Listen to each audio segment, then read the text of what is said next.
Welcome to the Creative Spaces podcast with Guy Zwick and Scott Samil of Highway 85 Creative. In each episode, we will discuss creative ways to define your space and build your brand. Welcome back to Creative Spaces. I have a treat for you today. I call this the Rant Podcast. We're going to see how this goes. Guy Zwick, our Chief Creative Officer here at Highway 85. I need you to rant with me, but I might plug in just to kind of get you going, but he's going to talk about something that's, well, I'm just let him jump into it. Let's just say what I just started to say, and you stopped me to say, hey, let's do a rant or whatever that means. I wasn't done introducing you. Well, Jump in, man. This kind young gentleman across from us, Joe, has got a topic list, and he has defining experiential marketing in the trade show. And my response to that is, I am so fucking tired of hearing the word experiential marketing. And yes, we use it. You said it better last time. Well, say how you mean it. Be true to yourself. Really? Yeah. Be unapologetic. Do we really have to fucking talk about experiential marketing right now? I'm so tired of that term. Why are you tired of it? The term? You hate the term? Hate the way it's spelled? No, I think, when the term came about, I kind of thought it was, that's kind of cool. But now everybody runs with it. It's just like any marketing buzzword out there. They get so caught up in it, and now it becomes less about the thing and more about the actual buzzword. And I'm doing the hashtag on my Instagram. And every time I do it, I want to throw up. But it's not a bad term, okay? So, but, you hate the term. You hate what people have done to it. But what it originally meant, you're a fan of. Yes, and it's interesting that he's defining experiential marketing in the trade show world. Well, trade shows are already by default experiential marketing. Right? Exactly. So it's flawed in him asking me to explain. So Joe's flawed is what we're saying. He says that every day. No, you're right. A trade show, but here's the thing. If you went to let me ask you this, Guy. If you went to a trade show, let's say you got blindfolded, right? And we time warped you. And I'm going to say you're going to go to 1980, the year 2000, year 2020, right? Or 2019. Would you know within 10 seconds that what decade or what era you were in? Just because of the digital stuff? Yes. Yeah, okay. So experiential has come a long way, but yes, trade shows by default that's what they are. It's a walking, living, talking extension of your company, brand, product, people, right? However, when people talk, if you ask 5 people in the world right now, or 5 different people in the industry, what is experiential marketing, you'd probably get 5 different answers, wouldn't you? Probably. Yeah. That's what does it mean, without trying to be clever, Joe? Yeah. Like straight up, in 10 seconds or less, what is experiential marketing?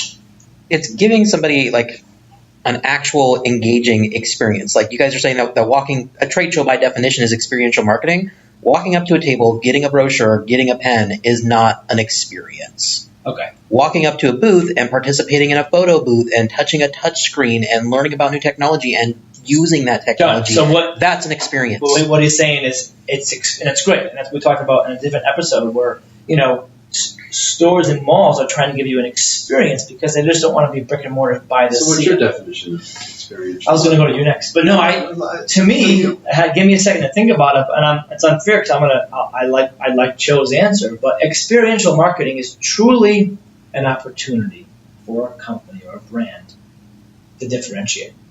And it is about the experience. It could be about what the booth smells like. It could be a massage chair. It could just simply be in the way a salesperson talks with you and sits with you and walks you through stuff. It's a chance to go dimensional. Experiential marketing to me is a tangible. It's a tangible. Tangible. A tangible.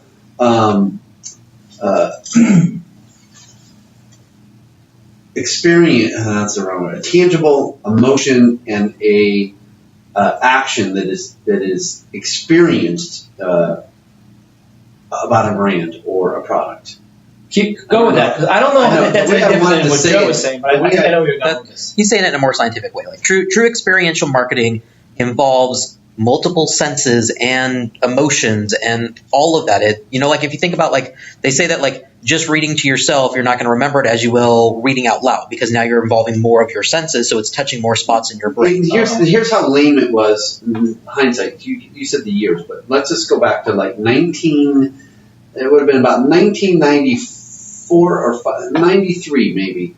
This was the thing in the trade show, experiential marketing. Oh, really? Okay, it wasn't used there. No, the term wasn't used, but let me just tell you, shoe companies, it was big for a while there. That when you walked, when you were at the trade show, when you were going by the basketball, you heard the squeaky of the shoes of the on shoe. the floor. Choo, choo, choo. Yeah, right? And as you moved by, you heard like someone's running. So they were trying to create an experience that was different than just standing there looking at the shoes. Okay.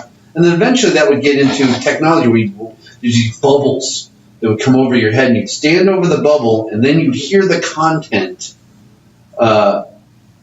So they were trying to, they basically were trying to, create an experience that was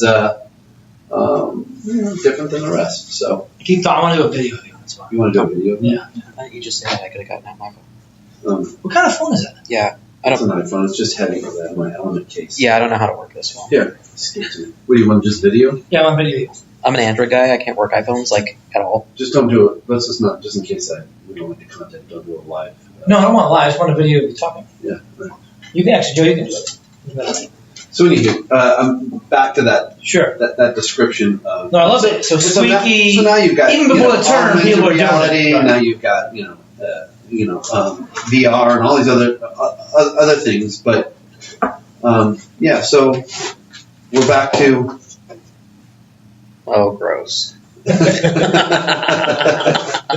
go back to the term of experiential marketing. I mean, everything that we do in the trade show world is to create, or it should be, to create an experience that is, again, I like the tangible thing. Right. So when I'm talking to people about when they don't quite understand what we do in the marketing realm, I'm like, we take the company's brands and their products, and then we redefine them and throw them out into the environment in some tangible way.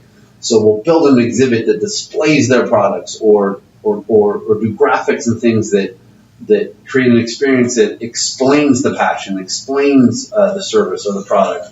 So we tend to do things that are more tangible. So that's what it is. It's an experience. No different than the mud runs and these extreme, Spartan races and things. They're trying to create a complete experience around an event that is basically a fitness. That's so challenge. accurate. Like I do those runs. Like I've done 5 or 6 of those in my life, and I'm not a runner. I don't do 5Ks. I don't go to the gym. I don't work out. Right? Shocking, right? Looking at me.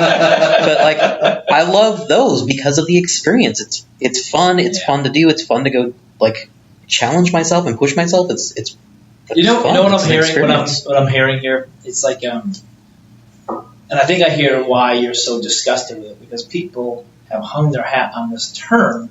It's like, stop it. It's a hackneyed, overused. Stop using that term, but embrace what it's supposed to mean. Whoever started using it should be applauded, because it's smart. It's awesome. Too much. But just like anything. Joe's definition was right, and it's very simple. It's about the experience. But within that is, you say tangible. It's anything you can do to take a dimensionalized product or brand and bring it to life.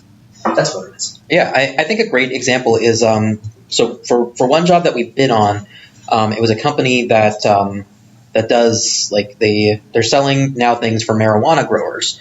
And they had brought in a bunch of companies that, they had one company that sold lights, one company that sold soils, one company that sold fertilizers. I don't know what all their divisions were, but this one kind of umbrella company had been buying up all these other smaller companies, so that now you can just go to this one company to buy everything you need for your grow operation. And so when we designed their booth, we actually designed it with a real grow house on it, so that you could come in and see all of these things in use in person for real. And I was like, and like, we need to think about like the smell of walking into a greenhouse and the humidity and the way that it feels, and really make it feel like you were walking into a real grow house to experience all these products. Like, that is experiential marketing. It's like, tangible. Yeah, like having their booth with 5 different sections where you can walk up and see a light and touch a light and see their different fertilizers and whatever. That's not really an experience, right? You can still see all of their products, you can still touch all their products, but that's not really an experience. Whereas walking into a grow house and seeing it all in use and getting that smell and bringing in all these senses, that's an experience. That's what experiential marketing is. Okay. The trade show world is experiential. But it's not. And we'll end with that. Peace out, everybody. Thank you for listening to Creative Spaces Podcast. For more information about Highway 85 Creative, visit us at highway85creative.com.